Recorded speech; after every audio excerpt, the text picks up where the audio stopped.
With the current generation of Subaru Outback entering into its sixth year of production without a major redesign, people are starting to speculate and wonder what a new Outback has in store for us.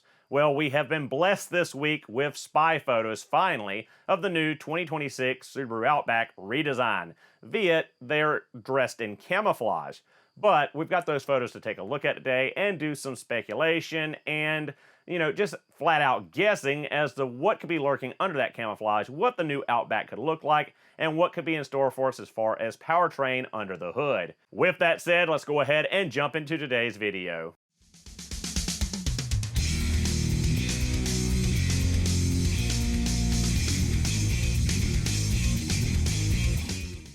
So after 6 long years, the Outback finally has a redesign, a refresh. We finally get our first look at it. Again, it is covered in camouflage, but we do get a lot of details and a lot of information about this new body style just from these photos. First off, we got to give thanks where thanks is due, and that is crediting the photographer that brought us these photos, which is KGP Photography. So guys, with that said, let's go ahead and jump into these photos and take a look at what they have captured and what we can expect to see from the 2026 Outback. All right, so starting off, you might notice that the Outback is completely different looking from the actual silhouette or the profile of the vehicle. It is no longer wagon-esque, even though it really hasn't been a wagon since 2009.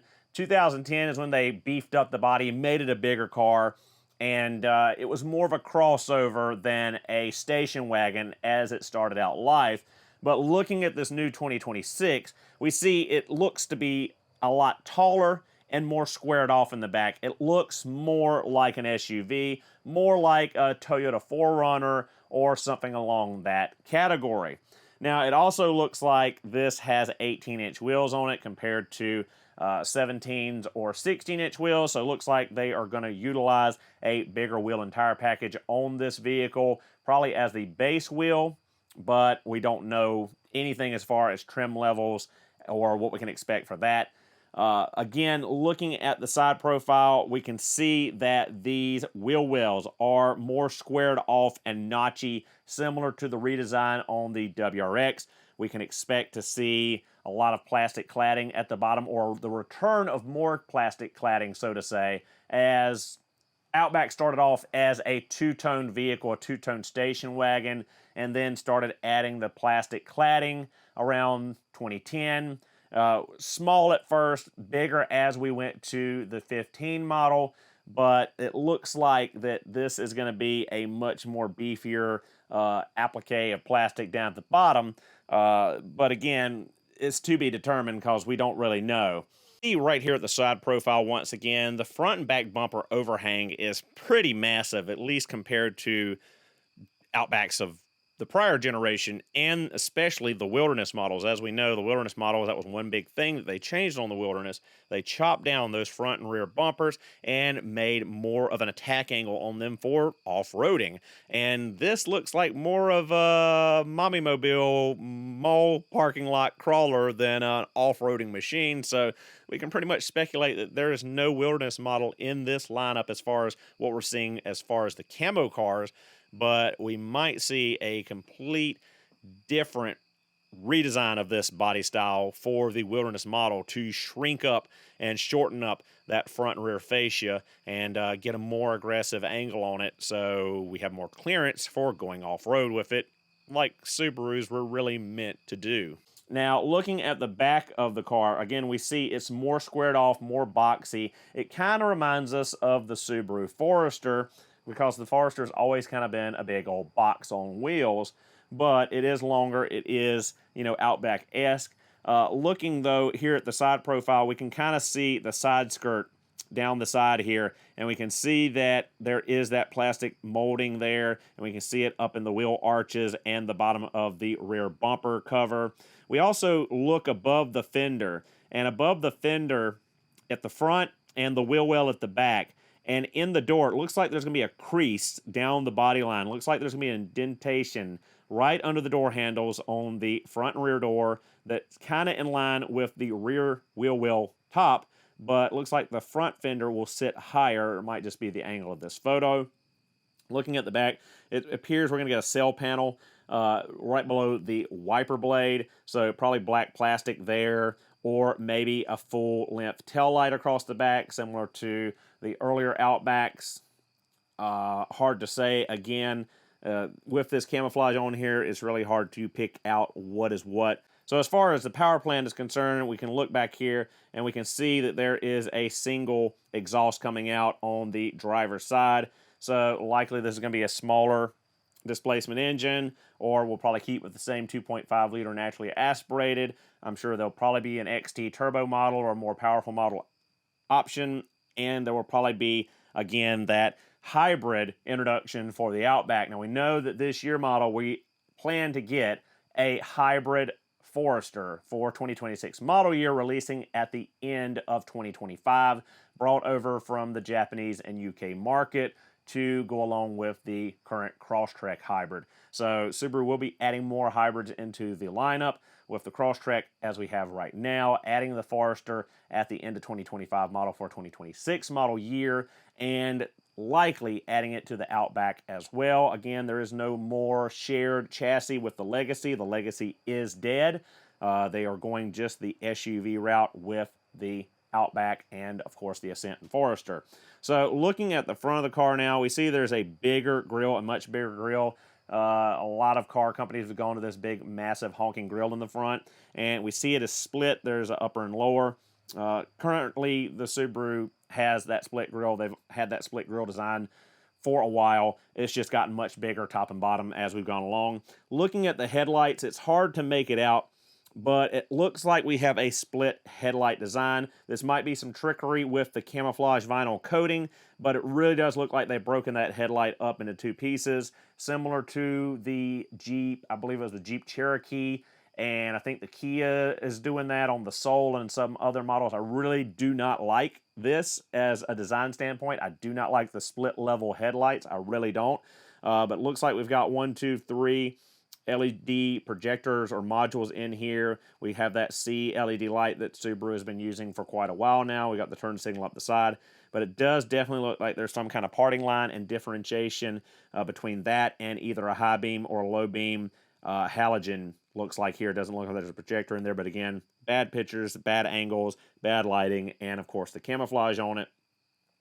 Looking at the side profile again, we can see less of that notch in the body line because of the camouflage, but we can see it in the rear shot. Looking down below on the front fascia, we see we still have fog lights, which is great because a lot of manufacturers are taking fog lights away from vehicles. So it's nice to see Subaru still having fog lights there on the bottom of this new Outback model. Yep, so let's see. We see the Outback has the eyesight system, the three camera system up there at the top. We can't make out anything on the interior of the car yet. Really can't see anything as far as the wheels go.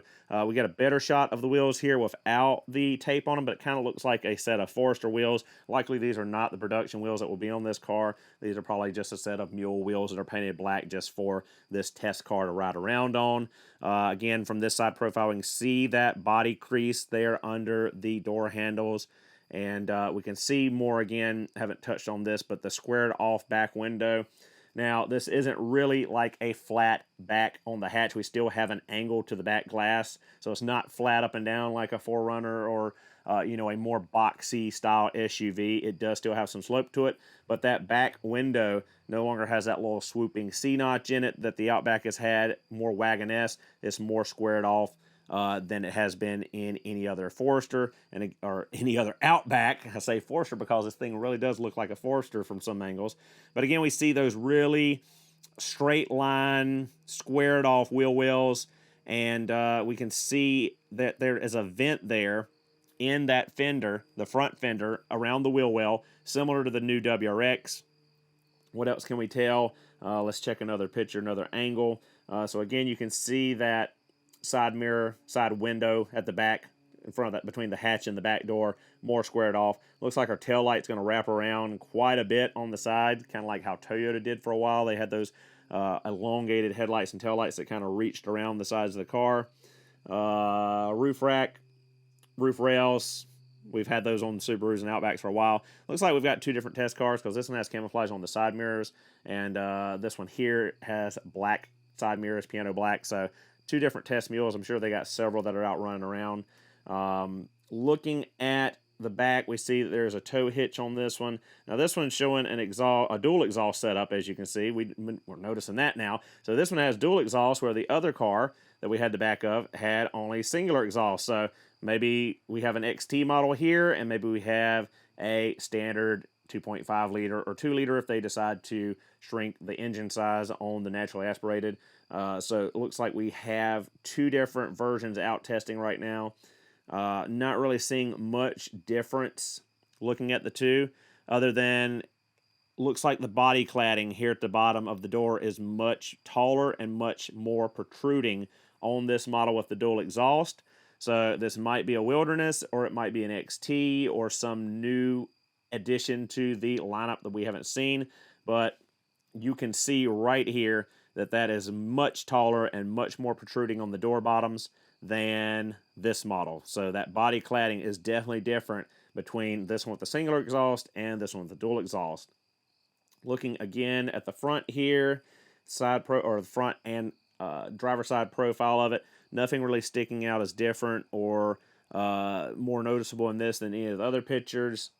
And here's another picture, really bad quality, I think I found on Reddit. Cell phone picture snap driving down the road.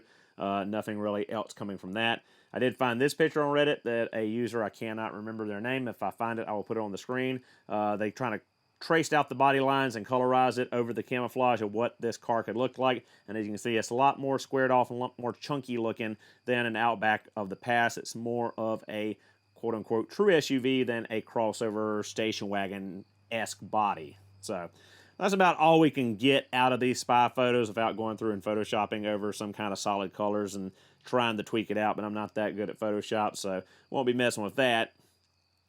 So let's get into some speculation about the future power plants. So now that we've looked at the body and tried to figure out what this thing could look like, and we've now seen there's 2 different models here being tested, and one has dual exhaust and one has a single exhaust. So again, speculatory here. We're probably going to see the same combination of powertrain we've seen for quite a while now, which is an F-Series engine and a CVT. Subaru's already said there will be no more manual transmissions other than the BRZ and the WRX, so no chances at having a 6-speed manual in this new Outback. It will be a CVT, likely a TR690 and or TR580, as we've seen in Subarus for the last 15 years.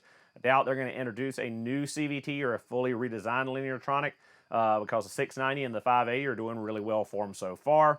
As far as the engine goes, we'll probably see the continuation of the F-Series engine in this car, likely a 2.5 liter naturally aspirated for the baser models, and likely a turbocharged version of the F-Series engine for the upper trim levels. Again, just looking at the single versus dual exhaust and comparing that to the current model range.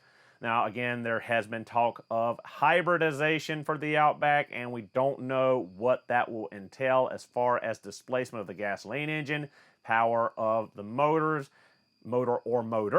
and size of the battery pack, nor the composition of whether it be a lithium cell or otherwise. So we can't really speculate on that, other than we will probably see the introduction of a hybrid Outback for this generation. They've been teasing it for a while. They start off with the Crosstrek again. As I said earlier, they're adding the Forester, and it's time for the Outback to join suit with hybridization, because hybrids really are the future from here.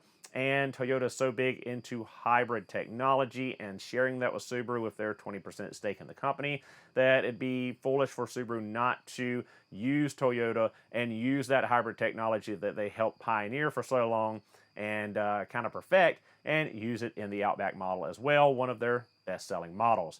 So from there, we also have to consider the addition or possible addition of the new CB series Subaru engine that is in Japan. It's a small bore turbocharged engine, a lot different than the F-Series engine, but if I recall correctly, I think it's a CB15 and a CB18. I think there's a 1.5 and a 1.8 liter. Again, I'll correct myself on the screen, but I'm going by memory here, and I've not learned a ton about these new CB series engines because they haven't been released to the U.S. market yet, but 2026 might be our first introduction to them here in the USA. So we basically see the Outback is shedding its skin and changing once again to something completely different, kind of like between 2009 and 2010 when it went from a really good station wagon to a really good crossover, bigger, not really a station wagon anymore body. Looks like 2025 to 2026 will be this crossover station wagon-ish SUV going to a full-blown SUV, more boxy, more squared off, more room, and a bigger car all around. Leave your thoughts and comments down below. What do you think of this new 2026 Outback? What are your speculations? What do you think we'll see as far as drivetrain and powertrain?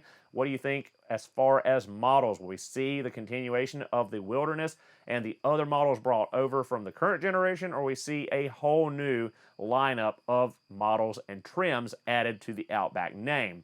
Are you excited about this bigger, boxier, beefier, more SUV-like Outback, or do you like the current generation of Outback like I do? But I guess I'm really just opposed to change because everything that Subaru has changed recently I've been very much against, but I guess that's just how it goes.